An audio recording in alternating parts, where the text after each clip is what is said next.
This is Jim Semivan, and you are listening to That UFO Podcast. Hi everyone, and welcome back to That UFO Podcast. My name is Andy, and for a breakdown looking at a whole load of news, thoughts, opinions, and questions, I have once again joining me Dan. Dan, welcome. Howdy, howdy. It's very dark where you are. Yeah, do you want me to put an extra light on, or is it okay? I mean, I don't care. I mean, for anyone on audio, it won't make a difference to lighting conditions, but yeah, just on YouTube, Dan's in a dark room. Yeah, I suggest stick on some candles, some mood lighting, and enjoy. What we'll do is there's a lot of news topics to go through, and I've literally just told Dan this as he's joined that I'd made some notes on some basic things, and then when I put out for questions on Patreon and YouTube and stuff, loads of people sent in basically what I had down, but then more discussion points as well. And I thought, rather than give myself loads of work and format all this and do what I should do, let's just go through all the questions and answer them, because it pretty much covers everything, I think, anyway. And yeah, we should hit the points. And it's been a pretty busy week with a lot of appearances with Lou in different places and stuff. Yeah, so I was about to say that. Yeah, that makes sense. It's hard to kind of keep up, where even like this afternoon, another Lou Elizondo interview happened with Julian Dorey on that podcast. 3.5 hours, right?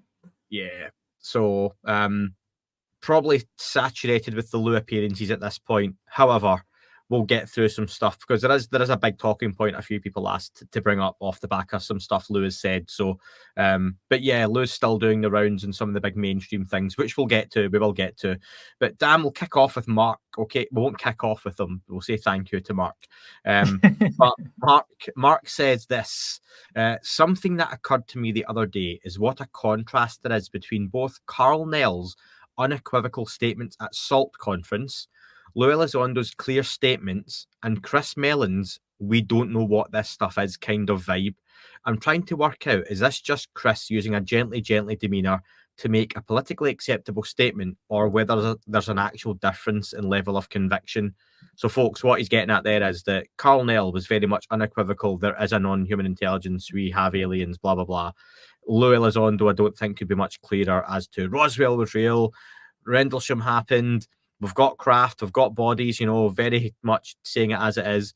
But Chris Mellon still has stayed at a certain line, Dan. Would you say that's fair and not necessarily jumped over it? And he might be leaning over the line. Yeah, but I would say that's fair. There's been like moments where, like at the end of Unidentified, he got a little wistful, kind of talking about what it would mean for us if we encountered something from elsewhere. But I think that's about as close as he's got. And I can't help but feel maybe that's his government background coming into play. Do you think so? I was going to ask why when everyone else is coming out and saying this stuff, because Nell's got a pretty highly credentialed background. Lou's got a highly credentialed background. Grusch has a highly credentialed background. Who was that guy, McMaster, HR McMaster, the other week? McMaster, yeah. Background as well. More and more of them are coming out and saying really similar things, that, there's something to this, blah, blah, blah, blah, blah. More or less we're hearing now, and we'll get to it, there are aliens, which is the statements we're getting to. Mellon still seems to be just holding his position, and you would have to think that's for a reason. If you had to speculate, though, and give like a definite answer now, what would you think it is? I would lean towards Mellon's always kind of been not vague, but he's left that "I don't know" open. And all of his kind of op-eds and blog posts and interviews and things like that are aimed at a very specific audience that may not be comfortable with this kind of stuff. So I wonder if he's kind of remaining in that space so he can bring people that just say it's not aliens kind of into the conversation on more of a national security angle, as opposed to, well, this week we had the guy screaming aliens at Lou, right? And yeah, I'm sure we'll get to that. Oh, 100%, yeah. And no, I agree with you that Chris Mellon seems to really stick to that. It's national security. It could be adversarial, although he does mention, I don't think so based on X, Y, and Z. Yep. It's like he's leaving all options on the table, but he's also quite clearly said, and I think he said in as many words, the alien, non-human, extraterrestrial hypothesis is also on the table. You can't take it off.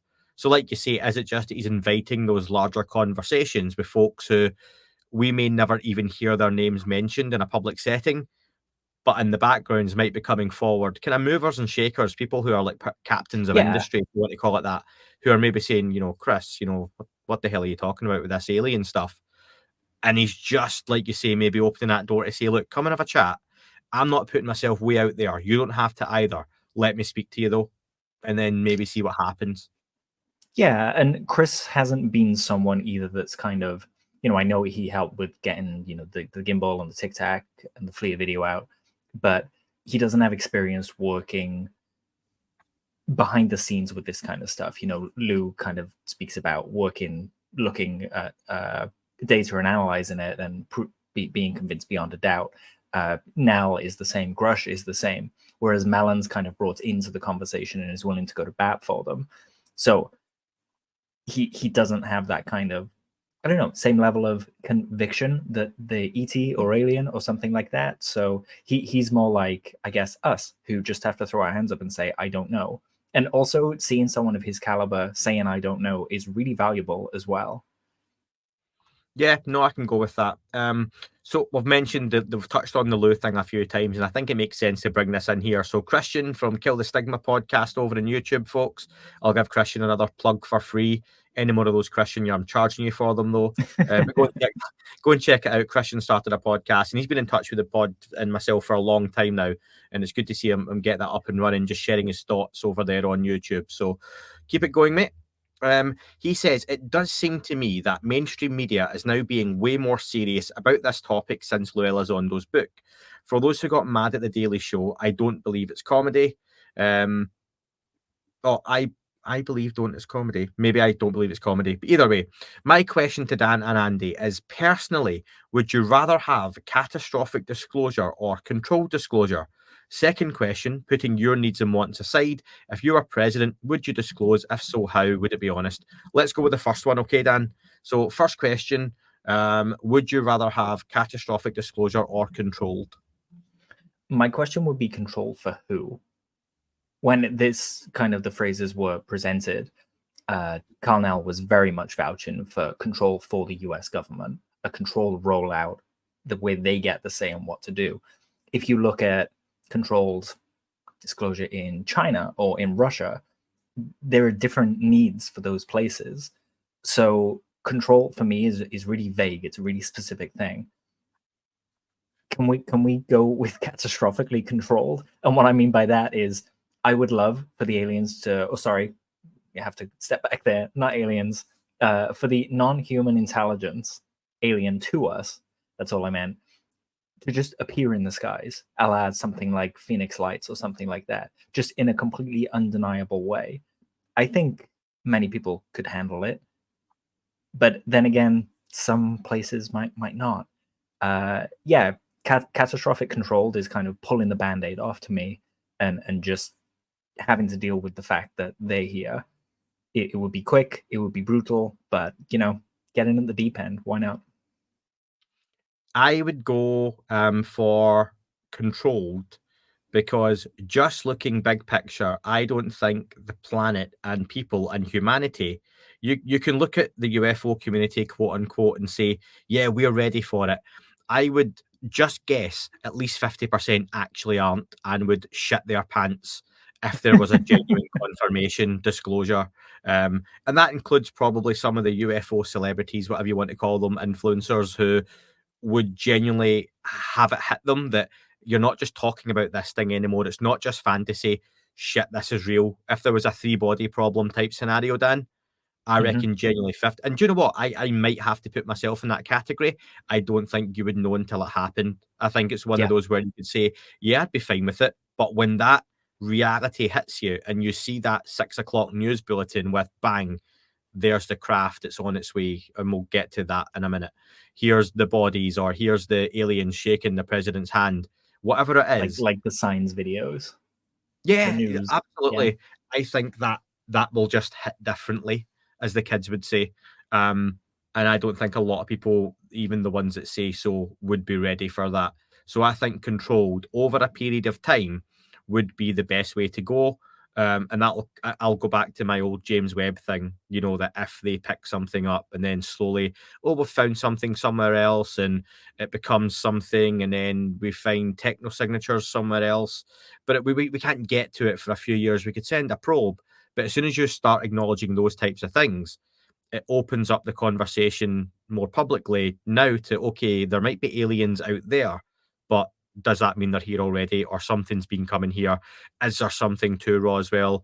And the public start asking all those types of questions, and the conversation totally changes overnight still for me. But I think that can roll out over years, and I think it would be the best way to go without, like I say, the general public shitting their pants.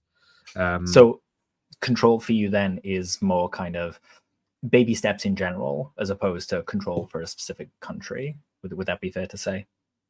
Yeah, control as in, I think it's almost damage limitation. Sure. Because there's still going to be that shock, there's still going to be issues, there's still going to be unrest in some way, shape, or form. There'll still be social media claiming all kinds of conspiracy theories anyway. It doesn't matter anymore with social media what it is that'll happen. But yeah, it's damage limitation, and controlled for me is just ripping the band-aid off, but very slowly. It's still going to hurt, but you're spreading the pain out over a longer time. I think that would be the best way to do it. Yeah, and that's interesting because, I mean, control doesn't have to be human controlled, right? If we went to another planet and we found another species on another planet, we could kind of go, we don't want to send our armada of ships down. Maybe we just kind of look at rural areas and we reveal ourselves to one or two people and just gauge the reaction. And then if that goes well, we kind of steadily interact a little bit more. And as they become more technological and reach into the air and into space, they encounter us more and more. And kind of I think Star Trek did a kind of similar thing where they wouldn't interfere, they would just be a presence, and then the more advanced the society got, the more they would talk to them, like that kind of thing. And just to say, listeners might kind of be screaming at the whatever they're listening to right now, kind of going, that sounds like us. And that's kind of my point. It does sound like, when you look at the history of the phenomena, that this is exactly what might be occurring. We might be getting like little drips and drabs until we become accustomed with this. And now we're reaching into space. Hello, here they are, Yeah. And I'm sorry if I missed that. I've been literally moving some questions about just as you've been discussing this. But the idea that controlled disclosure could be from the other side, not ours. So whatever this intelligence or phenomenon represents or is, could be doing the controlling, and that's how it's being kind of rolled out from that point of view. That would be my option, I think, for them to steadily. I'm going to change my answer. but even then, right? So does that then not either mean, or you would have to assume there's one species involved in this at all? There's one species in charge of this, or there's a group of species who are all deciding this should happen at this time, or one species is breaking rank and going, fuck it, let's tell them. Like that conversation starts up then.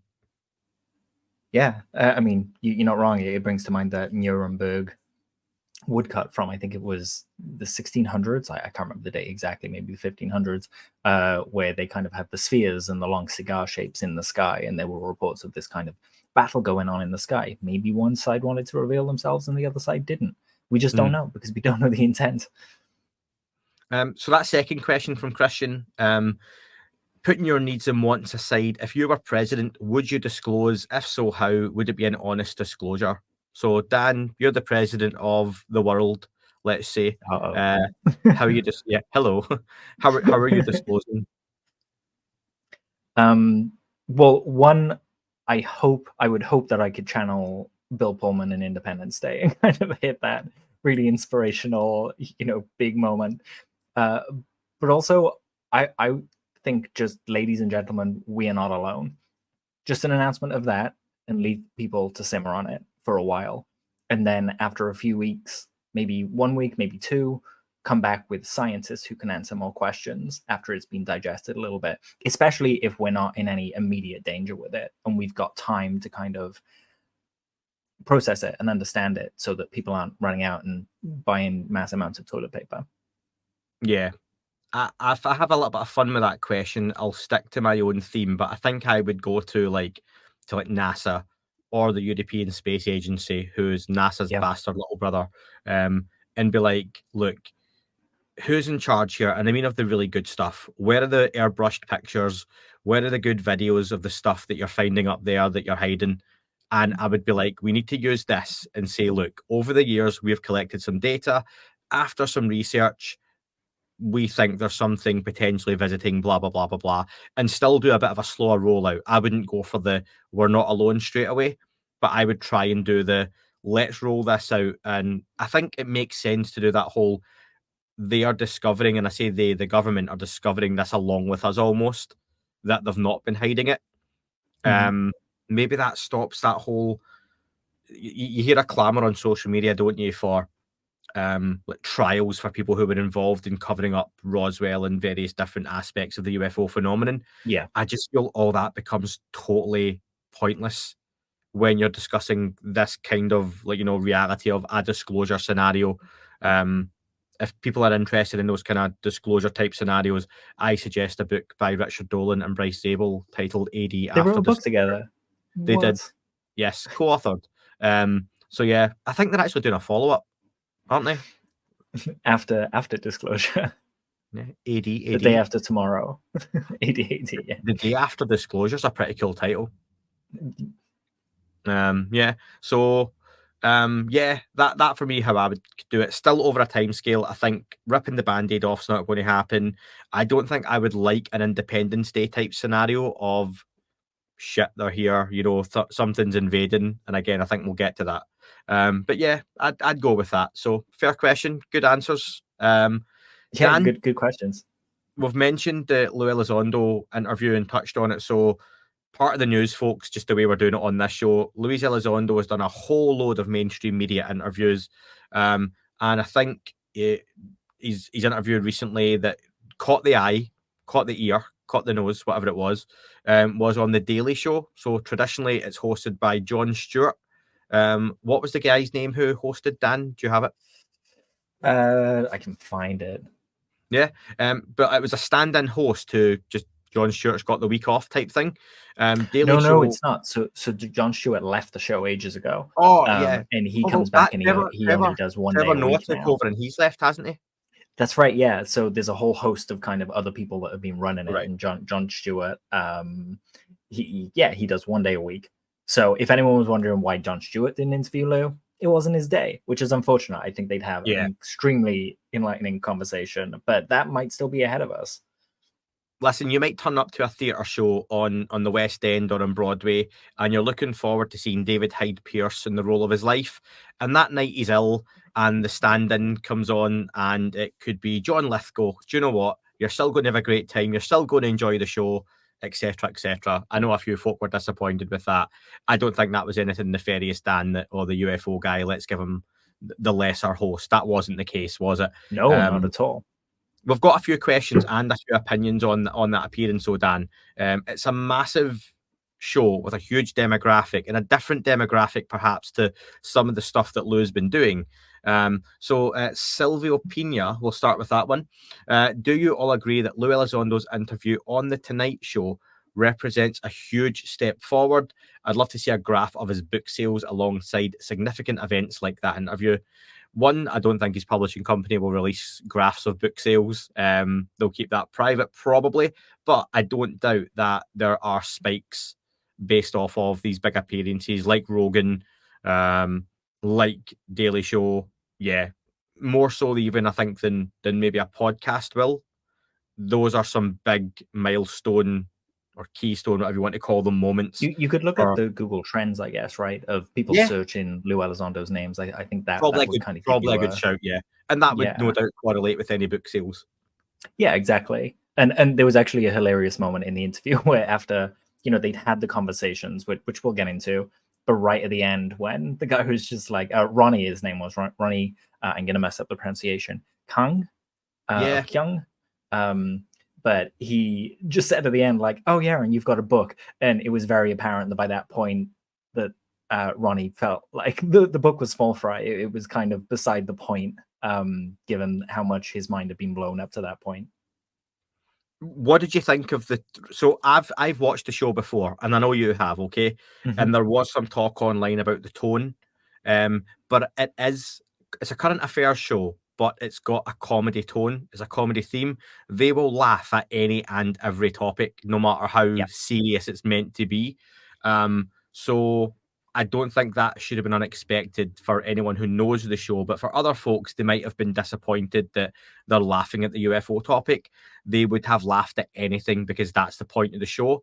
But I think we've said before, Dan, you've got to be able to present this topic to a whole host of different groups and people and bring them into the conversation. Because I don't doubt of the, how was it, 6 million roughly that show gets, something like that. And even then, I think TV figures are totally irrelevant these days because clips then go online for a show that gets 5 million viewers, quote unquote. Nielsen diaries are really, really outdated now and can't even be described as totally accurate. But they then get 50 million views online.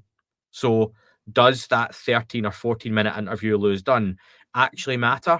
Or does a couple of clips going online make the difference where they're seen by an audience of 10 or 20 or 30 times more because they search those out? So yeah, I think it was a big step forward, and I love seeing these types of conversations had with different audiences. The same way when you see Adam Sandler do a role that's not comedy.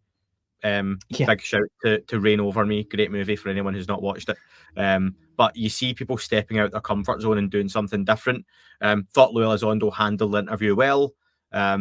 He hit the big.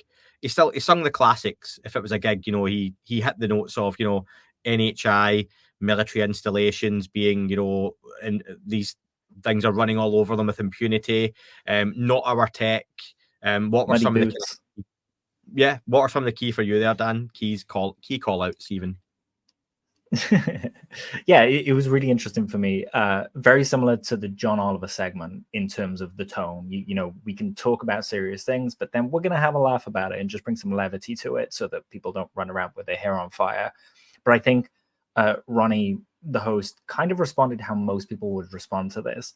Lou was talking about paperwork at one point and how we're going to progress the issue through paperwork. And Ronnie just stopped him and said, "You're talking about paperwork. I'm talking about aliens," and just really tried to drive it home because that's what people are going to be taking away from it. They're not going to give a shit about the paperwork and the bureaucracy and the history and the court dates and yada, yada, yada, I heard some people complain about the comedy, but it is a satire show. This is just what we're dealing with. And it's a really good way to kind of package these things. In the UK, people would be familiar with Carl Pilkington and Ricky Gervais. They do the same kind of thing. And it's kind of deceptively intelligent to do because you have to kind of distill it down to those finer points and know how it's going to be received by people.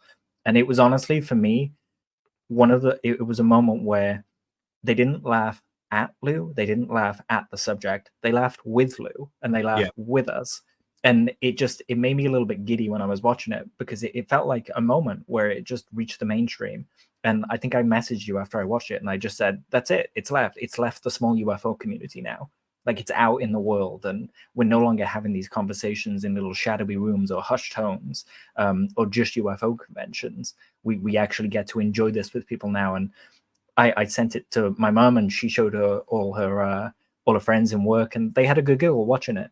And I don't think they're going to stew on it for weeks on end, but they've heard so much more than they did before that moment. It was very accessible, very concise, really enjoyable.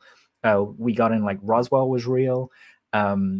They were talking about the tech, and Ronnie said, why are they looking at iPhone 16? They've got technology that brought them across the stars. And Lou got into the kind of nuclear stuff. Mm-hmm. Then it came up, Lou mentioned, and again, in this subject, it's so hard to remember the names of all the people that kind of touch the subject, right? There are so many and so often that it at this point, if you kind of went onto a website, I know there are some out there that compile quotes from officials and stuff like that. There are almost too many now. So Lou at one point just said a former president is involved in this, a former director of national intelligence, a former CIA director. We don't need to know their names. That's just the headline. Big point. Yeah, that's the headline, right? There was a really great moment as well where Ronnie asked her, you know, is it that Donald Trump hating Taylor Swift is burying this news in the cycle? And Lou got to talk about, you know, how the media kind of does this thing. And we've spoken about this before as well. And it's true. It's absolutely true. You know, if the president stood there and said, we are not alone, by the end of the week, people would be bickering about, you know, other things. I was going to use Taylor Swift example again. She's been rocking UFO dresses, by the way, again, out there to her fans. And we know what the Swifties are like. Won't say a bad word against them because I value my life. Can I just pick up though something you said before I forget? Yes, go for it. Right at the start of your opening monologue there. When you mentioned your mum showed it to her friends, like the video, and you said they're not going to stew on it for weeks. But I think that's really important. So I don't think this is breaking the dam in the UFO conversation. I don't think you're right that it's out there in the mainstream, but I don't think it's now a big mainstream conversation that's going to stay there. But what I'd like to think is that it means the next time, if you get a Jay Stratton on that show, or you get an Eric Davies on that show, or you get a Bob Lazar, or you get a David Grusch, people start to go, oh, there's another UFO guy on. There's another UFO guy on. And it just adds weight and more weight and more weight to the story that it's kind of knocking the door down more and more and more to the point I think you will get that break in the dam.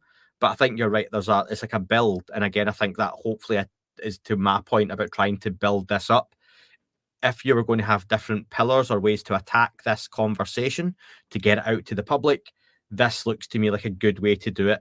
That Lou Elizondo right now for this media sprint, it might seem it's been going on forever, but it's only actually been a few weeks.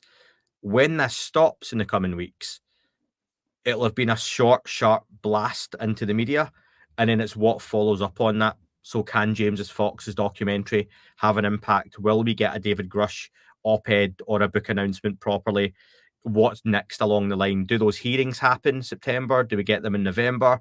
Do they happen at all? Just with everything that's going on, the elections are going to take over. How does momentum keep going? Or it could be that this is just the peak of the roller coaster again, and we're due another dip in the cycle before it picks back up again, because that's what happens or has happened in the UFO topic. Do you know, Dan, I wanted to share this with you. I was going to say, I was just speaking to Darcy Weir about his Transmedium documentary, and I was running out of time because we have to come on and record, so peek behind the curtain, folks.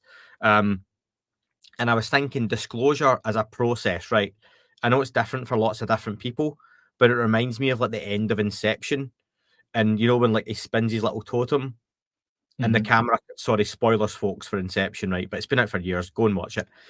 I guess if you haven't seen it, this won't mean anything at all. So it's not really a spoiler. Anyway. Yeah, it won't really ruin the movie for you. He spins his little totem, and the whole thing is, does it fall over or will it keep spinning? And I think disclosure for different people, you could watch that and you might watch it and go, yeah, it falls over. I might watch and go, nah, that's going to keep spinning. Or the Sopranos ending. See, for me, the end of Inception, I was left with a different thing. Go on. Which is interesting that you've said. You know, I think the question that they leave you with, and sorry, just to bring up something we spoke about the other day as well, where Tom DeLonge said, you know, oftentimes you'll be left with two questions, but really it's the third one. You know, and I'm not saying that mine was the correct one. Any of them could be the correct one. But falls or stays up on the only options.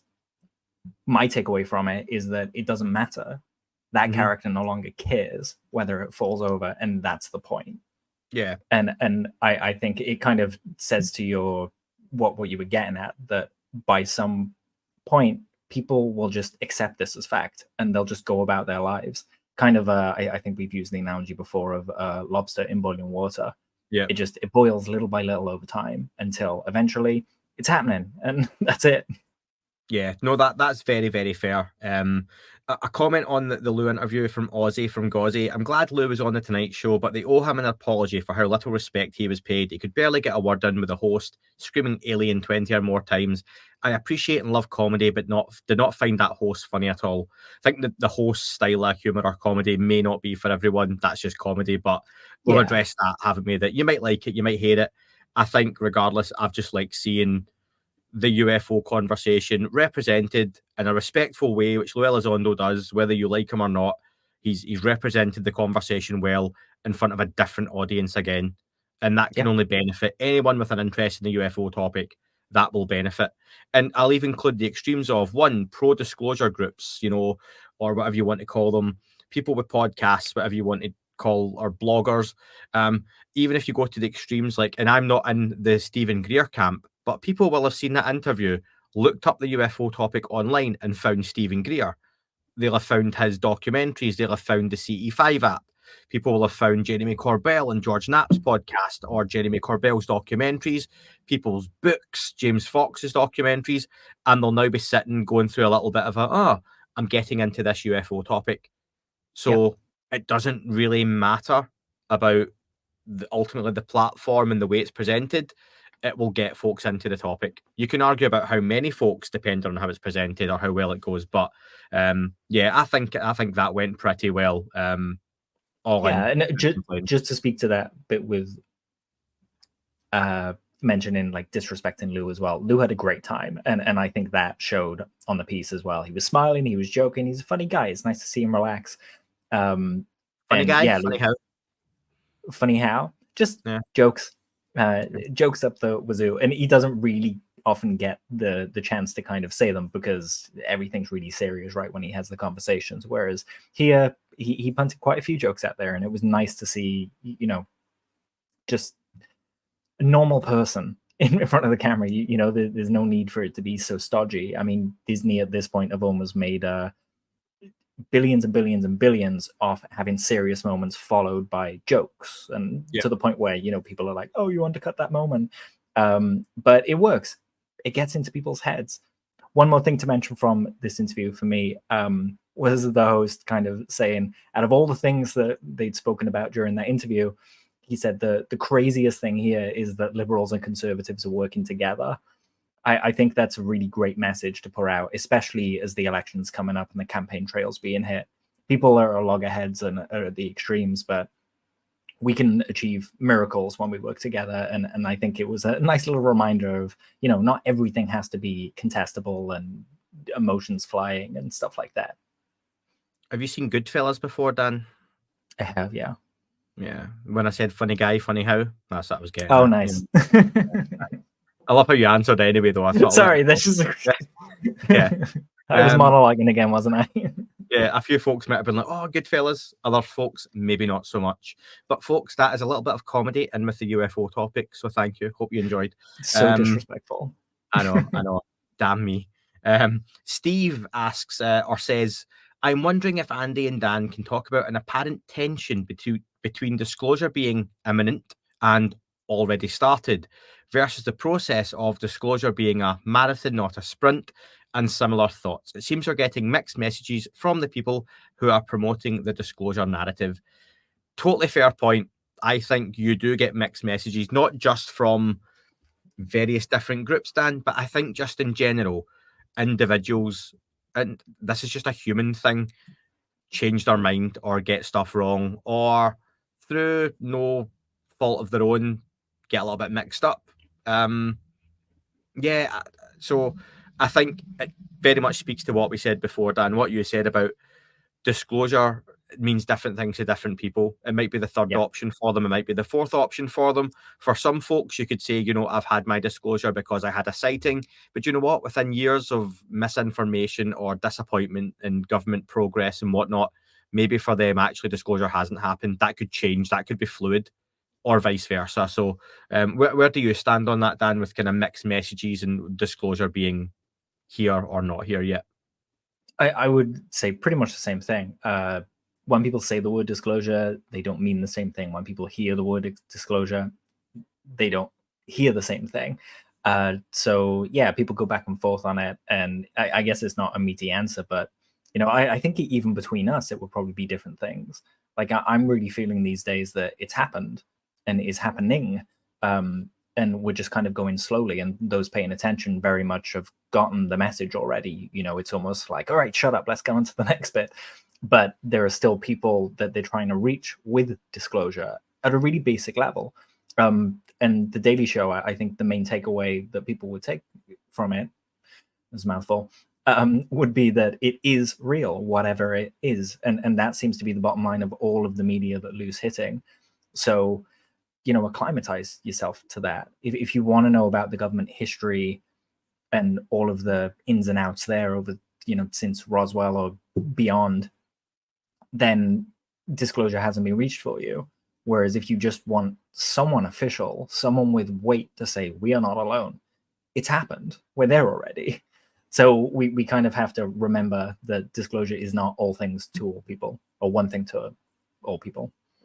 Yeah, and and that's why I'm really happy to see when there are more documentaries coming out, more books coming out, more podcasts, more Twitter accounts picking up tens of thousands of followers or hundreds of thousands of followers, more Hollywood movies coming out, Steven Spielberg getting back on the ET train, all that kind of stuff. You can look and go, oh, they're just remaking the same old, they're writing the same old, but for a lot of folks, they've not heard this stuff before, they've not seen this stuff before.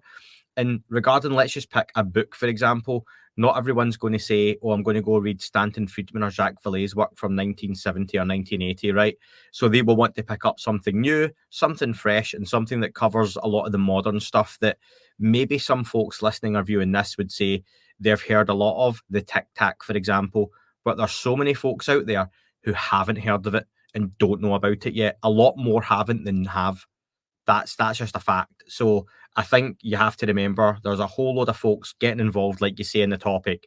And even if all these Lou Elizondo appearances, they don't all stay involved, if the message he lands gets enough people going, maybe there's something to it, and they just start to look, that's a win. And I think that's where momentum's really important and just the whole conversation.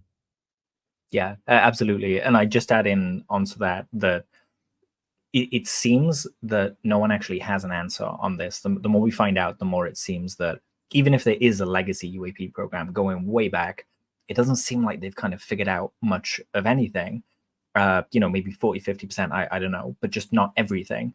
And so bringing more people into the conversation, probably, but bringing more people into the conversation means there's more points of view on it. There's more people with different experiences talking about this. There is a bigger data pile. There are more opinions, and it touches on that elephant in a dark room with people grabbing different bits of it. We need everyone on this because there is no singular person that has been like an Einstein that can figure this out and have a aha moment. It seems to be that we all have a puzzle piece, and that's countries, that's us, that's experiences. So we need everyone involved in this, not just to figure it out, but also to move forward. Paul, I'm going to skip your question, mate. Thank you so much for it, but we have covered that in everything we've kind of said so far, so I appreciate it. Aaron follows up, Dan, on something we've kind of touched on just before. With elections in the US just weeks away, and we're recording this the kind of 19th of September, folks. So just to give you a bit of a date, 2024 for those in the future. Hello, hope we're still alive. Time travel. Could be like a kind of Last of Us type scenario, and people like literally have found an old iPod or something, and yeah, maybe. Hello, if that's you. Yeah. With elections in the US just weeks away, do you believe certain candidates prioritize free speech on Twitter? God, I never read this question beforehand. One candidate has publicly supported censoring misinformation, while another champions free expression. This question arises from California's recent decision to begin censoring social media content. I'm already regretting reading this, Dan, in full. What impact do you think this will have on our UAP investigative and journalistic community's ability to discuss ongoing government investigations? It could significantly hinder our capacity to criticise organisations like ARROW, the CIA, the Pentagon, among others. Dan, I'm going to censor you here and say we'll keep this in and answer it, but can we keep any political leanings or opinion out of this? Yes, of course. For the love of God, it's not worth it. Let me start on this one then, since I've came at you quite a lot first. I see in all areas of politics, and this isn't me being a politician sitting on the fence, they all lie, they all make mistakes, they all bullshit. This is the US, the UK, Brazil, and everywhere else. And there is loads of misinformation from all sides. You can lean whichever way you want. Fantastic, good for you. However, I just think the media right now is a huge, and that includes social media, a huge source of manipulation for all sides of so many different arguments. You just have to look at COVID for a really recent big example of that still rumbles on now. And any incident that happens anywhere, suddenly there's 100 different theories as to how and why it's happened. And social media just run with them, depending on the kind of camps you're in. So I totally get the question. But regarding Wood, do you think the question arises from what impact will it have on our UAP investigative and journalistic community's ability to discuss? I don't know.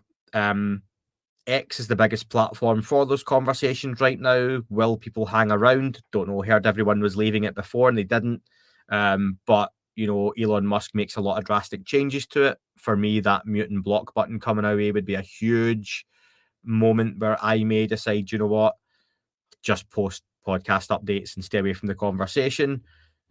People have options now. I don't think you can take it away or censor it, Dan. I think I'm waffling a bit here now, but yeah, social media is a dumpster fire. A fun one, but it's a dumpster fire. Yeah, I would agree.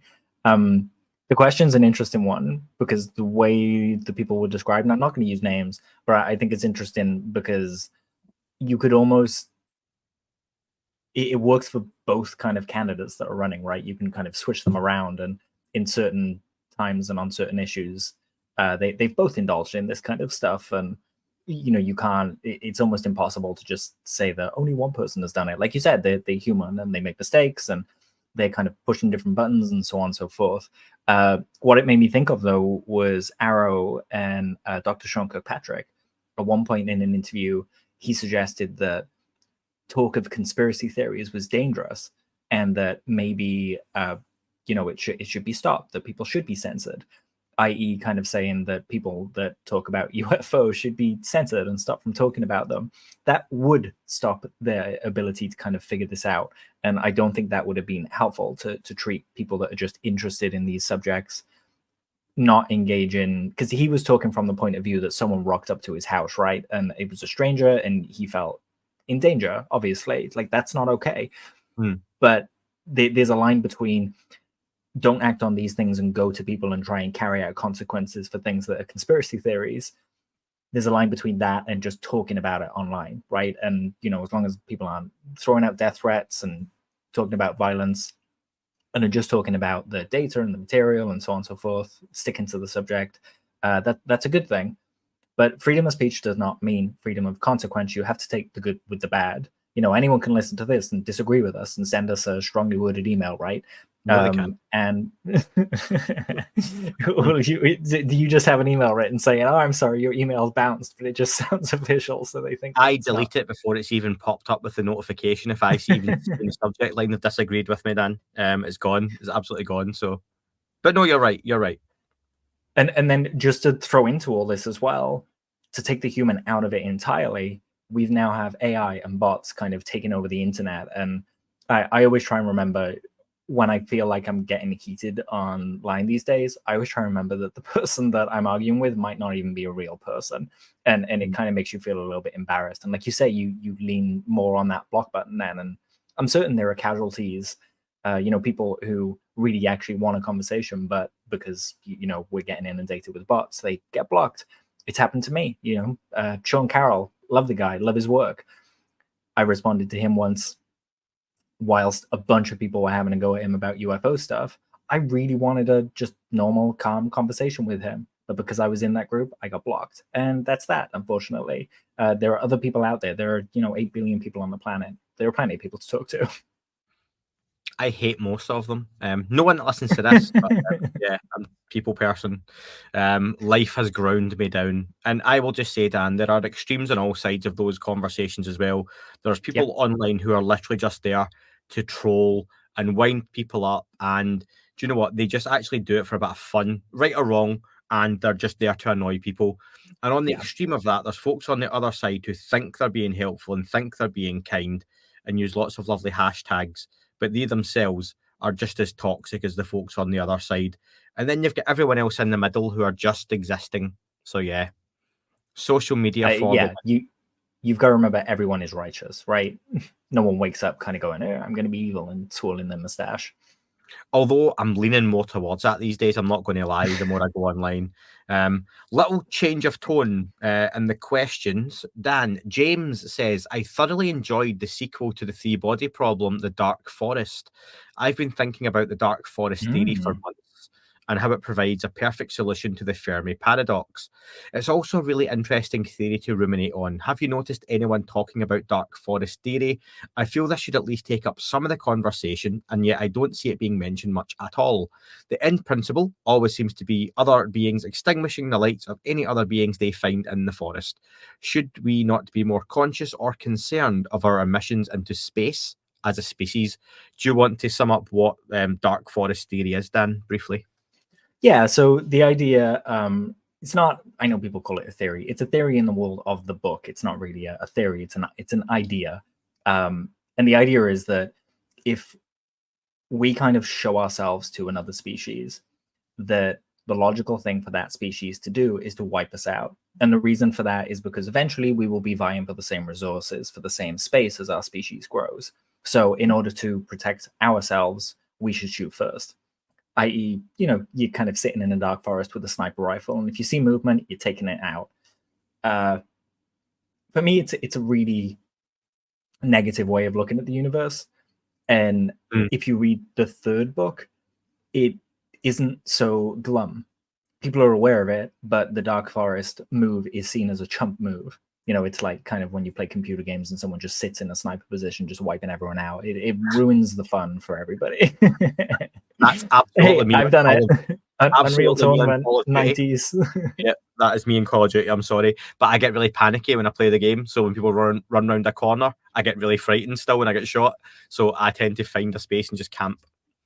But that's the thing, right? Logically, if you're kind of emphasizing protection and defense, that's what you're going to do. Yeah. But just like Lou said at the Daily Show, you shouldn't shoot at these things with guns. You don't recommend it because you're going to invite challenge that way. So the better thing to do is to plan for the worst, hope for the best. And it's a really courageous thing to have to do as well, to not do that move. And a lot of places talk about it. I've seen some papers kind of digging into it. I know Robin Hansen came on to talk to you, and he's kind of what's his theory? Grabby aliens. That was aliens, it. Yeah. About how they would expand, and if they expanded at a certain rate and so on and so forth, then we should see them by now. And Robin, we do. But yeah, it's kind of a pessimistic outlook on things. And like I said, if you read the third book, by the end of the third book, there's more of a kind of spoilers, but more of a emphasis on trade and being kind and working together. And there are groups out there that do that. Yeah. And I would even say that in the first book, in Three Body Problem, there's a chapter, I don't think they really touched on it in the show, but there's a chapter where a species sees us. And so they do touch on it in the show, in all the shows, but in the book they do it from the point of view of the alien being. But in the show we haven't seen the alien being, so they couldn't do it. We just see the messages that they're sending to the main character, who presses the button to say, come here and take the planet from us. But that alien that she initially speaks to says, be quiet. He tries to help. He tries to help us. So we can't assume malice on part of another species or multiple species or even individuals within a species. We kind of have to do the brave thing. And like I said, plan for the worst, plan for the best, and see how it goes. We're going to end up with an alien equivalent of a planet of online trolls, aren't we? Visiting. Yeah. So yeah, probably. So I think a good follow-up question to that would be from Craig. Craig had sent in a few more questions that we'll get to, but I'm eagerly awaiting your thoughts on the new revelation. The James Webb telescope has picked up a large structure moving towards Earth. Arrival date 2033 or 2034. Elizondo was asked about it and said he's aware, but it's not my story to tell. Apparently it's changing course, directions, and speeds, Dan. This is an interesting one because we've heard pretty much rumblings of stuff like this since before even the James Webb telescope was operational, that it had seen aliens. Jimmy Church did it early on and stuff like that. And I stay in these things, and I like try and have an open mind. And my initial reaction was, well, the James Webb Space Telescope can't do that. Even if it got a sensor reading, just like the phosphine on Venus, you would have to send more instruments to kind of properly drill down on it. But there are classified missions that the James Webb Space Telescope is carrying out. What they are, no one knows. They're just listed as classified. I once sat and read all of the missions, the telescope time that was given out for it, and some of them you just can't read, and it makes you wonder. You can't aim that telescope at Earth because the sun will burn its sensors out. So what are they looking at? And it could be anything. They could just be tracking a Oumuamua back to where it came from, or similar objects. On the off chance that there's something interesting like meteors, could be ships. It could be the Eye of Sauron or the all-known spaghetti monster. Like we really don't know. And I think this gap is providing a space for people to speculate and run away with that speculation. I've heard from certain people on Twitter, I can't remember the guy's name now, Pavan, I think it is. I'm really sorry if you're listening to this. Pavel? Yeah, maybe. Really sorry if you're listening to this.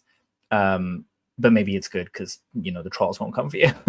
But I've heard him kind of say that he has a source that have heard congressional officials talking about this, that they've been briefed on it, so on and so forth. What's interesting in that scenario is that if something was found from classified telescope time, they wouldn't be able to talk about it. They would end up in orange jumpsuits. They couldn't talk about it outside a skiff. And if anyone's repeating that stuff, they're in danger of jail time. And that's that. So the story or the rumors to me don't really make sense. But I'm happy to kind of leave that space there and, watch this space kind of thing and see how it turns out. But something interesting to note is that very often when NASA or the European Space Agency put stuff into the atmosphere or into space, a lot of it is hand-me-downs from the National Reconnaissance Office and the National Security Agency, because they just have stuff that's better. They have more money to play with. NASA has a specific budget, same for the European Space Agency. They have a specific budget and they have to plan for it and how they're going to spend it for years and justify what they're going to do with it. Whereas someone like the NSA or, the CIA, just unlimited money, so they can do what they want when they want. We see rocket launches going up all the time, and they're not always taking people to the space station or to put up Starlink satellites and stuff like that. There's other stuff going on. So there is room for this kind of scenario to be taking place where someone's seen something via the James Webb Telescope, they're concerned, and the work is ongoing. But in terms of, it being a confirmed techno signature or something, it doesn't really make sense, nor does it make sense that people will be talking about classified information in unclassified settings. So that's kind of where we are with it. It's really unsatisfying, right? See, to that last part, and I know you were talking about this on Twitter, I disagree that people don't talk about classified information in unclassified settings, because I think there's enough journalists and documentary makers in the field that would at least allude to knowing stuff that they've probably been told that they shouldn't have been. Even if it's small pieces, I still think that happens. That's just opinion, but the other thing on to your side of it, Tom DeLonge was famously accosted by Jim Semivan, right? He took him into a hotel room and was like, how do you know this stuff? Because he put enough of the pieces together to be able to say some stuff that maybe he shouldn't have known. So yeah, you're right. The space fair again. Yeah. Or maybe he was told something classified, and just, Tom, for love of God, don't say anything. If you do, we'll just deny it. So, doesn't even matter. The only thing that makes that dubious to me is that when people go through security clearances, they have lie detector tests. They're put through the paces. And if you're in that position, I guess they have training to beat lie detector tests and things like that. But if you're in that position, you don't want to be someone that has to lie to someone who's had that training and knows what they're looking for, It makes it really tough. It's a maybe for me. Yeah, it must just happen so often, though, that people lie detectors are always spurious anyway, aren't they? Same with like sodium pentothal stuff, and do they work? Do they always work? And can these guys and gals just beat it anyway? And I just think that, like we always say, when there's a human element to any of this, people will make mistakes and people will tell people. Mhm. And the whole honeypot thing, you know, like using like hot Russian women as spies to bait people, and it happens in Blue Book, doesn't it, on the Sci-Fi Channel that was sadly It does, cancelled yeah. before the time. So yeah, really interesting. But just on that whole James Webb Telescope stuff, agree, Dan. The classified side of things, we won't know everything that it does. Not to say that's Mhm. from a conspiracy point of view, like you say, but it might just be that they use it for some surveillance of various other pieces of technology that may or may not be up there from adversaries or whatnot, Yeah. or however else they may use it. It may be really mundane classified reasons, but I would suspect, and I would be incredibly disappointed if the national security agencies, CIA, whoever else, don't have stuff far better than the James Webb Telescope already defunct that we will never know about, you Oh, know, they do. and I put they money have, on that. yeah, they have stuff up there now that is literally 4K video of stuff so far in the distance that we're still getting pictures of now that takes a long time to render out. Like I'd be amazed. So it wouldn't make sense to me that the James Webb would discover something that they hadn't already found Yes. and known about for some time. That doesn't make any sense to me. Yeah. But it, like you know, the scenario you touched on earlier, where maybe the government wants us to think that they're learning about this the same as Yeah. we are. If, say, the NSA know about it already, they could just be acting like idiots when it comes to this and kind of going, "Oh yeah, that's crazy, right? Yeah." We just don't know. Yeah, it reminds me a little bit of like if we could get like the Enemy of the State movie with Gene Hackman, Will Smith, Yeah, but that's right. Good movie. bring that forward to like now and set it in space. You know, because remember at the time the whole thing was, oh, look at all these satellites they've got, and they can literally find you on the streets Yeah. of Manhattan, and yeah, hiding under a bus shelter. So yeah, but I'm all for a bit of speculation on finding stuff in space. I just would think they would be so far ahead of that. But then, who knows? Question from Michael. Michael asks, I'd love to hear your thoughts on the previously announced but since gone quiet Scott Andrews memoir that Lou Elizondo tweeted about as well. In fact, Lou may have referenced Scott Andrews in Imminent, I'm not sure. Apologies. In Imminent, Lou refers to a friend who wasn't part of OSS Apparatus but worked around us often, experienced these symptoms. He was the epitome of an army officer and senior counter-terrorism operator. He is a true American hero. I did not know until much later that he had his own UAP encounter as a boy. He went on to learn about some shocking things that happened in his own childhood tied to his encounter, things he had no memory of. Is this referring to Scott Andrews? Dan, I'm not sure. Like, I can't remember the Scott Andrews memoir thing, to be honest. So this, I vaguely remembered it. I didn't remember Scott's name, but I remember a big. Well, let me read the headline. So Deadline put out an article saying Simon & Schuster imprint wins bidding war for twist-filled memoir by U.S. intelligence officer tangled up in mysterious military program. It goes on to say that the logline for the memoir by Scott Andrews takes some time to unpack, but it's a doozy. Shortly after returning from an overseas mission, he began to suffer from a rare, life-threatening ailments that defied medical explanation. Rather than succumbing, he instead began to experience special, inexplicable abilities such as remote viewing, and his body began to heal, baffling doctors. So this sounds like it's kind of going down the Havana syndrome overlap kind of area between UAP and and Havana syndrome. Really interesting that his body began to heal. I want to know more. I remember reading it and being excited about it, but just not much has come out. Apparently, he was a member of the U.S. Air Force, which famously is kind of stum on UFO stuff and doesn't really speak about it. But yeah, that's all we kind of know.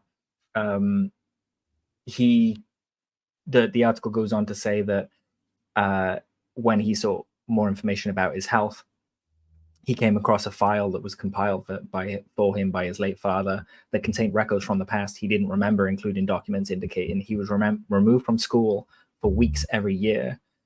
That's something that we kind of hear often with UFO stuff, right? That there are programs where children with special abilities are kind of taken out and trained. We don't really know more about it, but it's something that comes up in, I guess, the mythos is the word. It comes up in the mythos and just many people's stories over and over again. But we just don't know more. I wanted to read it because most people won't know who Scott Andrews is or what his background was, but it sounds stupidly intriguing. Yeah, absolutely. Still on the subject of books, Peter asks, what do you think Grusch and Stratton's books will reveal over and above Imminent? I'll take that one first. I think Grusch will tell a different story because Grusch has his own path, his own journey, his own information. Stratton, I suppose, is the one that may conflict with some of what Lou Elizondo's book has said. We don't know yet. All speculation. We touched on this. But I think at least we'll give a fuller picture of the overall OSAP ATIP journey program, the dealings within that. It might reinforce and confirm a few things we've heard. It might throw some cold water on some things we've heard, and it might muddy the water on some things that we've heard, which is just the UFO topic in a nutshell, I think, to be honest, whenever we get new stuff. Really, honestly, I'm looking forward to both, but I think the Grusch book, if indeed that does happen, would be the one that and I'm guessing most people would really want to see. Yeah, I think so as well. Just before I answer this one, I wanted to backtrack. Right at the bottom of the article is buried, and this didn't have the same importance to me back when I read this article, but the memoir is repped by manager and producer Dan Farah. Yeah. Yep. Who has a hand in all of these UFO books and rights and things like that. So yeah, rendered me even more intrigued than I already was, I guess. Before you even answer then, on that, is that an issue? I can see that it bugs me. Things like this bug me sometimes because it almost feels like a wide open goal, right? That anyone that wants to fooey it by saying, oh, it's the same people coming back again and again and saying these, that's what it looks like. But on the other side of the coin, this guy seems very successful and very able, and he seems like the guy to get things done. So, you could go either way with it. But like you say, it's similar to what you just said, right? There's enough plausible deniability in these things that if you want to, you can cling to your 9 to 5 and ignore this entirely. It's probably not going to have a crazy impact inside most of our immediate lives. So you can just go back into that safety box if you want to, with the knowledge that there's something out there, and ignore it for the rest of your life if you want to. But at the same time, this stuff just keeps coming, and it's just, avalanches start not with the whole thing moving, but one snowflake, and then the kind of rest follows. The Stratton book is going to be really interesting. I'm really looking forward to that one, specifically because the period after Lou resigned, the period between 2012 and 2017 is kind of void of detail. And we know that the government was studying UFOs during this time. Even the Arrow report kind of has this big gap in that place. But from documents that John Greenwald has found, we know that there was an interagency task force studying UAP during this time.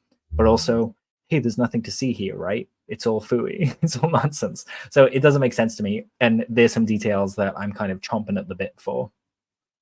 Yeah, I think you've got to be fair and say, and this might sound a bit sitting on the fence again, in 10 years' time, we could be looking back now at all of these books and the documentaries that are going to follow and say that, yeah, it was just a media organization, Dan Farah and co in Hollywood, that signed up some books, got them published, and there was actually no impact. Nothing really came of it except some talking points at the time. That is absolutely a possibility.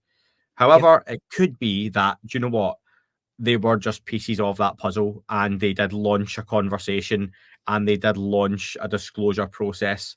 It's one that I suppose we'll just have to come back to in the kind of fullness of time. And it might be the same as, people who maybe look back on, I don't know, as even the Bob Lazar thing. For many, I suppose this would be equally similar, but looking back to when Bob Lazar came out initially and then going, yeah, well, it never came to anything. For some, they would say, Bob was a hoax or a fraud, whatever it may be. That's a different conversation. But maybe folks will look back on this period of time and these people as the same. But then again, maybe it'll be a real launching pad. I don't know.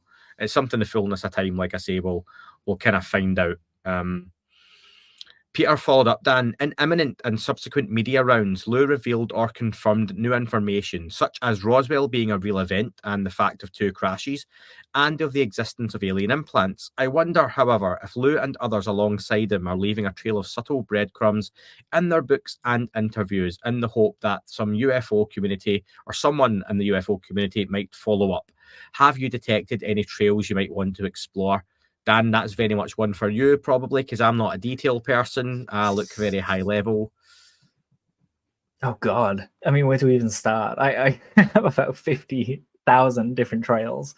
For me, I mean, the trail that I'm kind of on at the moment is looking to the future, what all this means, how it's going to impact us, rather than to the past. And currently, I've been reading War, the new book from Peter Lavender and Tom DeLonge. And just to kind of summarize, there was a really great paragraph at the beginning that kind of summarized why they had done this project over a decade of 3 books. You know, the first one very much kind of looking at, what was it, God's Man War, all different aspects. So I'll just read this paragraph. Spoilers. If you, the reader, learn anything from these 3 books, let it be the realization that A, the phenomena is real, so real it freaks out everyone who has ever come into contact with it. B, that even though you think there is a cabal of magi in the government who know the truth and are withholding it, there isn't, at least not in the way you think.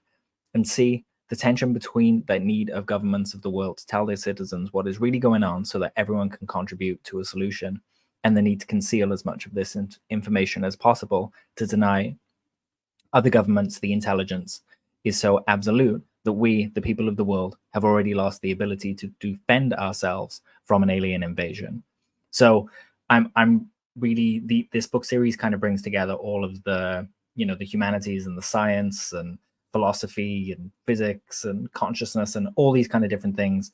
It saves you reading. I would still suggest go read the other books, but reading this series will save you reading about 10,000 other UFO books because it kind of compiles it and is a good base. Consciousness is a big one for me, as well as looking at the definition of life, which is something that science is struggling with. Every different, you know, biology and physics and chemistry and all these different types of science all have different definitions for life. Some of them have definitions where water would seem to be alive by their own definition, which is weird. And it makes it really difficult for us to be able to go to another planet to find something and say whether it's life or not, let alone intelligent life. So that's kind of the thing that's scratching my itch at the moment, I guess. Cool. So on that, Valley, is it Vallis? Valley? I always mispronounce this. Valis. Jack. Oh, Vallis. Is Yeah. it in Philip K. Dick? Maybe, yeah. I'm sure. Is it all capitalized? No, not at the minute. Oh, interesting. Vallis is like it's an acronym, vast, blah blah blah, living. Yeah, you can. System, something told me before exactly how to pronounce it. I totally forgot. I regret nothing, as hedonism. You can choose your own pronunciation. Go for it. Put some spin on it. The V-Dog says, my question relates to the above comment, and that was the one from Peter. Since the Pentagon is allowing Lou to discuss and or confirm Roswell, including the crafts and biologics, is this not disclosure? So if I'm going to put my kind of skeptical hat on and take a step back from being a UFO guy, right?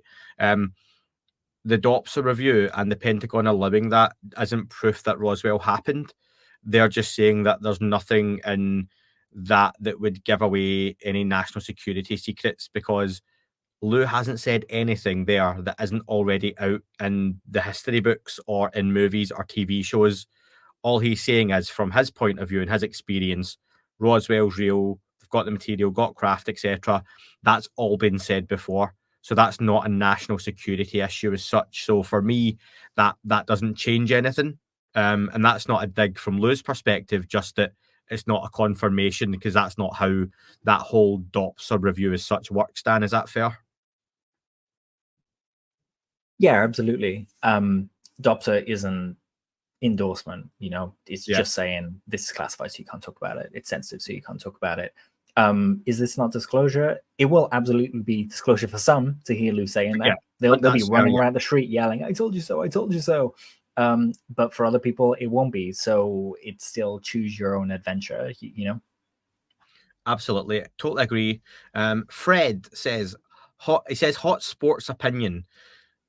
The eminent domain clause pushed by Congress is not necessary and apparently a major sticking point, which begs the question, why the hell Congress is so damn concerned about it now? The major point on the amendment is to force disclosure of said assets. If and when that happens, which is highly unlikely, then you can introduce eminent domain, which would certainly get approved in a nanosecond given the very likely population uproar. It's simply a bridge too far at the moment. You can cross that bridge if and when you get to it, but for some reason, Congress is asking more than what's necessary, as if they need a reason for the amendment not to pass. Discuss amongst yourselves, gents. There's a follow-up there.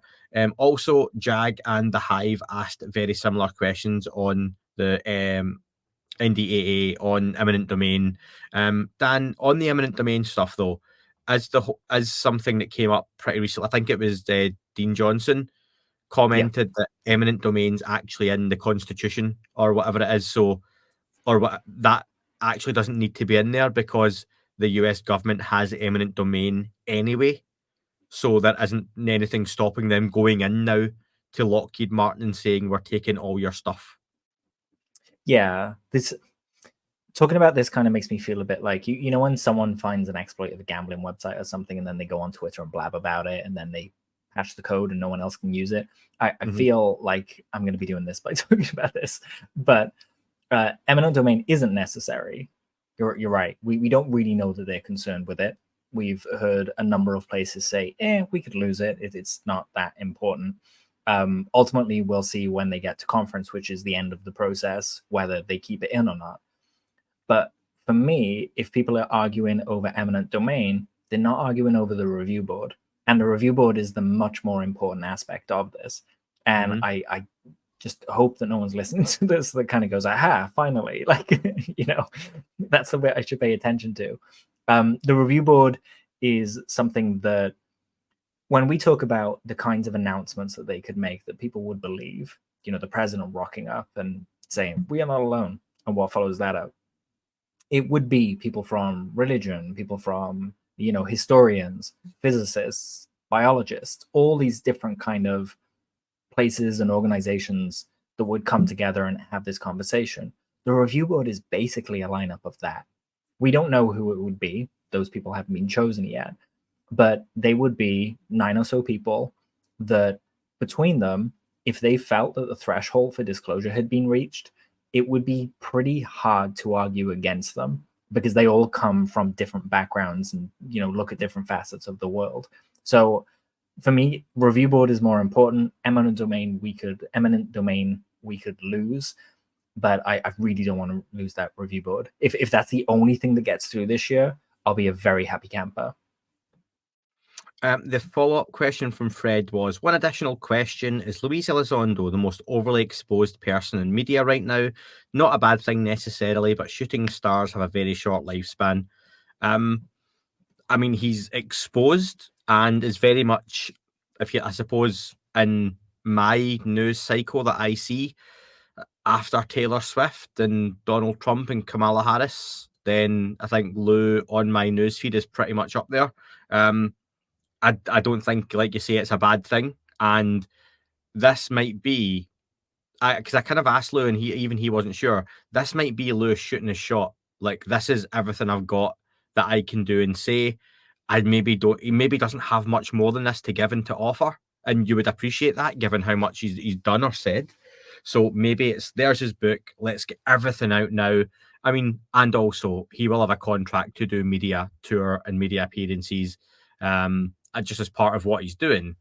So yeah, no, but I've got no issue with it. And like we've discussed at length before about it, promoting the subject. Dan, anything to add? I mean, until I see Lou's face on the front of the BBC, he hasn't been exposed in the media enough, but I understand why some people after, you know, it's almost exhausting. It feels like every single day there's another 2-hour or 3-hour interview with Lou. And I can understand why someone would be like, if he was any more exposed, he'd be arrested for indecency. Lou's visibility inspires other people to step up. And I think he's shooting his shot to kind of do that, to say, look, you can get into the limelight and you're not going to be ridiculed. You're not going to be laughed at. So let's get this rolling. And I think The Daily Show was a really good show of that. Not too long ago, Sarah Gam from the UAP task force. You read my mind. Hey. Entangled, see? She went on to the Good Trouble show, and Matt Ford did a great interview with her. It's the first time she came out, and she finally felt confident enough to come out. She will be featured in James Fox's film, but that's a ways away. But she, literally said in the interview that she felt she could step forward because of the reaction to Lou's book. And she touched on imminence and really kind of plugged it, and said that the reception, people's reception to all of that has made her want to step forward, and she was. She also said that by the time she left, the UAP task force basically had like a server on a secure network that they would talk to each other on. It was like a working group. When she started talking in there were, you know, maybe 10, 20 people. By the time she left, there were 2,000 people helping with those cases. 2,000. That is 2,000 potential people that could come forward with their own nuggets of information on this subject. That's really important, I think. And just like with David Grusch, you know, we saw the pushback against him, but he still stood there and said that he has no doubt that, you know, these things are not from here. Sarah said the same thing. She has no doubt that some of these things were not of human origin. She wasn't willing to go further. There were a few things that she kind of said, wait, do you want me to touch on like a couple of the points? Yeah, absolutely. Yeah, you can do, yeah. So she mentioned the jellyfish UAP. Yep. That was released by Corbell and Knapp, kind of famously. Apparently they debunked that. She mentioned that was kind of a solution to that was some Aquarius form of life. Aquarius, not as in the star sign, but she was talking about birds and water life. So like aqua related, like that kind of stuff. I don't understand that though. If that was something that was in the air, because it was in the air, what I don't get what she was getting at by that. So can you explain that to me? What do you mean in that? That sounds a bit ridiculous or exotic in itself, that it's some kind of life. So what was it?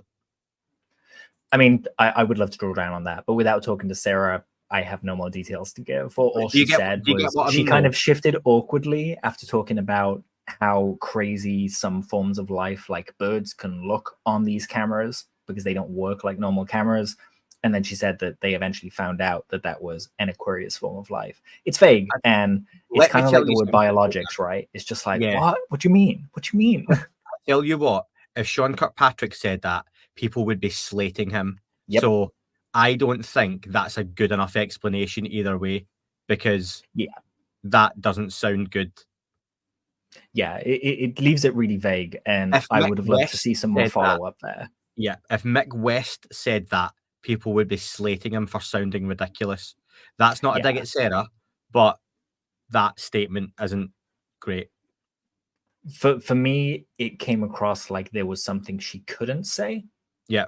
About it. I don't know, maybe the censor system and the way they review some things is important to not talk about, but there were a couple of red lines that she got close to during the interview that she kind of threw her hands up and said she can't talk. And towards the end of the interview, she got a little more relaxed talking about these things, and this is kind of when it happened. So yeah, I don't know. I would have loved to see more follow-up. I would love to talk to her and kind of just be like, what do you mean? Is it birds? Is it I don't know, birds carrying a big bag of fish? I really don't know. But it didn't convince me, you know, but she seemed convinced that they debunked it. So I want to know what it is. Yeah. She highlighted another case of something that looked like a brain that they couldn't figure out, that had, when Matt asked her about whether it exhibited the 5 observables, she explained that it kind of stopped on a dime and then moved at speed. So we're talking, you know, at least 2 of the observables there. Would love to know more about that. Apparently, that's one that maybe we could see released in the future. I don't know. There were a few that she said were taken on sensor systems that kind of, it was that whole thing around, well, you know, the Eiffel Tower's in the background, and we don't want France to know that we're filming the Eiffel Tower, so we couldn't we couldn't release that one. And she said it wasn't the Eiffel Tower, but it was just something, you know, obvious that she wouldn't want to let out. There was a really interesting slip up, and this was the bigger one for me. You know, Sarah was completely convinced that we are not alone, that there was other stuff out there. But she kind of was thinking at one point, and she said that the UK has a really good database and system for UAP encounters. And yeah, that got my kind of, you know, flags up, because the UK doesn't admit that they have a good system for UAP encounters. As far as we know, the last thing the UK produced was the Condine report. And that was just, you know, it's good. There are a series of sightings. A lot is redacted from it. They recently said that they lost the original copy that was unredacted, and David Clark knew the guy who wrote it that had a copy, so they're able to retrieve that and keep that on file in the public interest. And that's kind of the end of it. Well, that was like a decade or two ago now. So it was surprising to me to hear that the UK has a really good database and system, and I don't think she was meant to say that. She also said that Canada had been tracking UAP too. So at that point, I went to Twitter and I was like, Chris Sharp, Daniel Otis, you know, Canadian and UK journalists there. Yep. I hope you're on this. And they are. They put in FOIA requests, and we're going to see where that goes. It was a really interesting conversation. Highlighted that, you know, there are humans that are involved in these things. They and what I mean by that is that they'll make mistakes. There are flaws, but they work together with people that have a lot of expertise. And she said, you know, initially everyone would laugh and mock them kind of on the server, and there were a few dissenters and stuff. But by the time she left, everyone was just excited about the possibility and was seriously talking about analyzing the data and things like that. So yeah, I thought it was an awesome interview, and I'd recommend everybody go watch that. Oh, one more thing as well. There was she had access to space UAP videos. And she said those were kind of sourced a lot from YouTube. So if you have a favorite UFO video in space on YouTube, they were looking at those probably. But also she said that they never found any UAP in them, and said that most of what they looked at were bolides, which is just essentially a meteor coming to Earth and then exploding. I feel like I'm reading your mind on the one that you're thinking about right now, which is the one where it kind of tracks in and then turns and goes away. And it doesn't look, you know, there's a flash, which you could say is an explosion or something, but the object doesn't decrease in size or split into multiple parts. It just jutters moves away. off at a different angle. Yeah, totally different angle. One of the old timers, I would say, of UAP space videos. Again, I would have loved a little more follow up on that, because that's quite the statement to make. But Sarah was very forthcoming. Yeah, she was. And would you not also be wary though of coming to a conclusion based on a YouTube video rather than having the original data and the original video? Like yes, that. Absolutely. And this came up a lot. Done. Yeah, we spoke about this when the NASA panel was looking at stuff, and they said, you know, you'd have to publicly source stuff. They would be looking at YouTube videos as well, because they would be looking at publicly sourced stuff. And yeah, unless they go back into the archives and they have access to exactly what was going on, they're probably better off just saying, you know what, we don't have the data. We don't know. Doesn't mean it is aliens. Doesn't mean it's not aliens. Literally, it's useless as a piece of evidence that we can use to prove life elsewhere. You know, just say, I don't know. It's okay. The 3 magic words. My only thing to add to that is I think it's a good example of when I said before what people think whistleblowers or people coming forward should look like and should sound like won't always adhere to your narrative or your idea of that type of person or that type of coming forward. I know we said before, and this isn't detrimental to Jason Sands, but for every David Grusch, there's a Jason Sands. And the way those stories were presented kind of went two different ways. And I've seen a lot of commentary online around Sarah's confidence talking, around what she was saying, how she said it, as we've discussed, but also even the background she had. So, the cat and the UFO. yeah, I've seen a few Yeah, comments online it's a about cool that. picture. Oh, puzzle. Sorry, it was a puzzle, wasn't it? Yeah, so I think people should just my advice or hope would just be kind of take these things at face value and don't worry too much about it's not what you thought it would look like, because that doesn't mean it's not genuine. But also still be skeptical and everything else with these things, as you should do with anyone, to be honest. Oh, two more points. Sorry, I have so many notes that I'm just looking over. So one of the intriguing things, she said that basically when Arrow was stood up, they didn't want the data, any of the data that they'd been studying. So even the cases that they debunked, Arrow just wasn't interested in them. And she kind of paints a picture of just Arrow being a little disingenuous with the cases that they wanted to study. And she literally said at one point that the stuff that Kirkpatrick was saying was not accurate. You know, that's almost a quote right there. Just not accurate. The other thing is that she said the COVID shutdown kind of impacted their work massively. And when they came back, she was really excited to be part of an experiment they were kind of getting ready to do. And that was completely shut down by Arrow. And I wonder maybe if there was some crossover with Interloper, which was the UAP baiting experiment that Lou Elizondo spoke about in his book. Again, we would have to follow up, and maybe she can't talk about it at all, but it would be really interesting to hear it, right? Absolutely. We're marching towards the end of this one, folks. Awakening to Reality says, "Are y'all? God Almighty, they've actually written y'all, but try to say that. Y'all? Are y'all across the Eric Mitchell story? Dr. Michael Masters just went into it again on the Danny Jones podcast. Now, I hadn't seen that. Dan, what is the Eric Mitchell story? Do you know?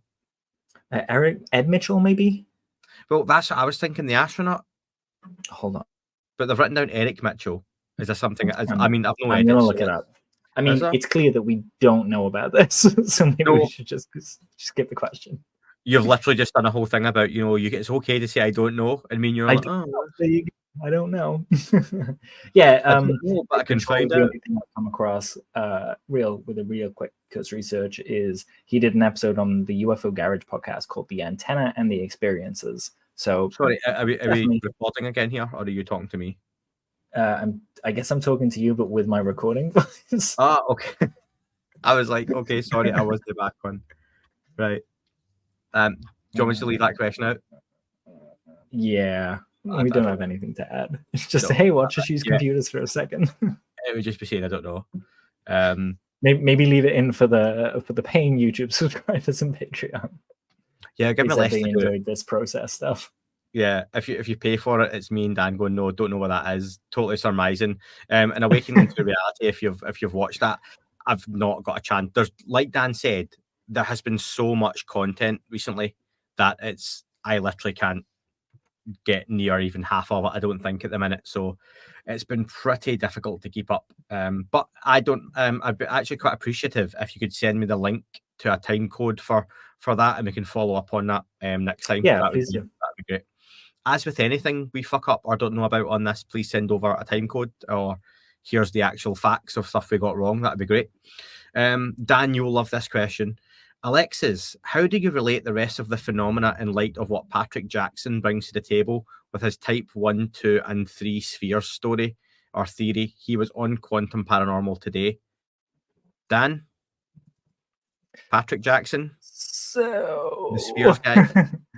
I mean, it's an idea, right? I spoke to Patrick. I asked him for his paper because he said he had a paper on this. It was a single A4 page. Yeah, it was a single A4 page that pretty much it was a very kind of surface level glance at this, his ideas. And his idea is that there are a lot of UFO photos where the UFOs seem to have a number of spheres around them, very often 3. And his idea is kind of that they're a planetary defense system, that they're protecting us. I mean, one, they're not doing a great job. Not many people see UFOs getting blown up in the sky and things like that. Because 2, it's such a good job. Maybe. But there are photos of them, right? And you would expect to see a UFO being blown up if the photographer was kind of seeing these things. 2, it's kind of like that for me is something that directly fed into the MH370 stuff that I'm not going to go into. That's what it traded on. Please That don't. was what the video looked like. And at 3, Patrick has a book, and pretty much most of the photos that are in that book to prove his case are hoax photos. If you look on the internet. So I really don't put much stock in the theory, but also I can't say that it's nonsense because I don't have an answer for it. So I guess it's on the table. Yeah, that's about all I have to say on that. Yeah, I have no thoughts or opinions either way. Point 4, actually, just to add, when a number of people asked for more information from him, he invited them to stay in his friend's haunted house at $500 a pop in England. And when people said, well, I'm happy to go there and I'll vouch for you if it's real, he wanted money still.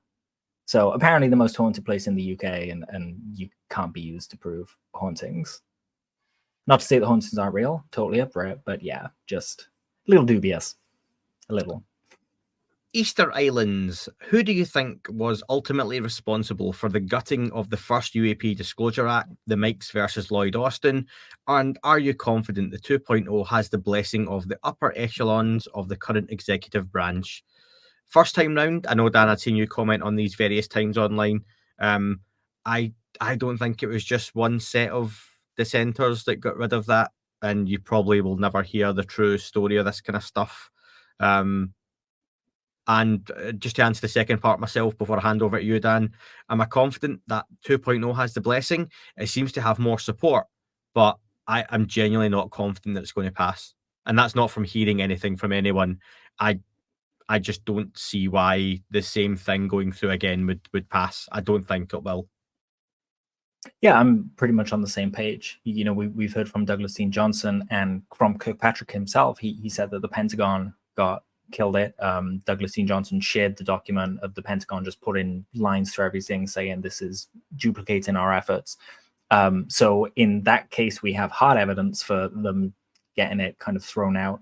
But we've also heard time and time again that various senators and officials have kind of put their hands in the mix at the behest of certain defense contractors like Lockheed's and so on and so forth to kind of make this go away. Whether it's true, I don't know. They were confronted or asked, not confronted. Matt Laszlo doesn't confront people. He asks them very kindly. You can hear his audio. He confronts them kindly. He's a very confronts them kindly. I'll go with that. He's an efficient journalist, yeah. Tenacious, that one. Yep, tenacious. That's the one. Yeah. He asked one of the Mikes if they were responsible, and he got the answer that they didn't know what he was talking about, which is what they would say if they were responsible. But yeah, there's no hard evidence to show that they did. Apparently, FOIA hasn't brought up any emails between defense contractors and these officials, but who knows what goes on behind closed doors, right? Yeah. Also, I'm not confident it does have the blessing. We've heard it as the blessing of the White House. Until I hear the White House vouch for it publicly, it doesn't have the blessing of the White House, you know? And unless they're willing to go to bat for it, they're not really invested, I would say. Yeah. Final question, Dan, from James. I need a tridactyl mummy believability update from the duo. The evidence is stacking up. One of the mummies has been released to the Peruvian Ministry of Culture for further verification. So this was just recently, Dan. Was it one of or a couple of the bodies were confiscated, shall we say, by the government back again? I think, I can't remember if I said to you, Dan, in a group or if this was on Twitter or whatever. It's not private. But just, I think this doesn't play well either way, because surely by them now taking the bodies, or some of them, if they return them and this turns out to be nonsense, then they'll say they weren't the original bodies that were taken. They did return them. Oh, so have they actually even done that? Okay. Yeah. So yeah, they've been brought how back. do we know they're the same bodies? And I'm just like conspiracy theory here. So that could be something levied against it. Have they taken the bodies and tampered with them? Have they taken the bodies and they'll be able to totally debunk it because of tests they've done? I don't think it added to it in a positive way. So believability wise, I still stand by. I think there are aspects of this story that there's an intrigue to, not all of it, but I think there's enough to say there are elements of the story that I find very interesting. I really think the big thing, and again, isn't this just a UFO topic in a nutshell, Dan? I think I said that already before, but I'm using it again because I'm tired. If we could just find out the location of the cave, which apparently is kind of known, and they could just go and show us all these bodies in this cave, that would probably help. But yeah, that's as far as I'm kind of at with it at the minute. It's still kind of on my radar, but low key on my radar. Yeah, I would say the same. I'm curious about it, but I'm not hanging my hat on it. I'm not screaming in the streets about it. But when people bring it up with me, I'm not just saying, it's not real. Don't worry about it. They're not llama skulls. The Ministry of Culture taking them to scan them is a good thing. But like you said, what did they bring back? They brought back something. It would be, I guess, nice to hear from the scientists that they were the same thing, that, nothing was tampered with. That could go a long way to kind of quash in a bunch of conspiracy theory kind of gaps, saying the government are trying to, ruin this for us. Maybe they're not, I've always said that I think if they were presented properly in the first place, we'd be having a different conversation now. They had no business being at a UFO hearing, and I'm basing that statement on the work of the scientists who didn't say they were extraterrestrial, who didn't say they weren't of this earth. They just said that they were genuine things that needed study. I would agree with that. I believe there's work to be done. But right now, we're in that choose your own adventure space again. And you'll hear people get really emotional arguing that this is evidence of non-human intelligence. It's evidence of non-human intelligence in as much as Homo naledi was evidence of non-human intelligence, for example.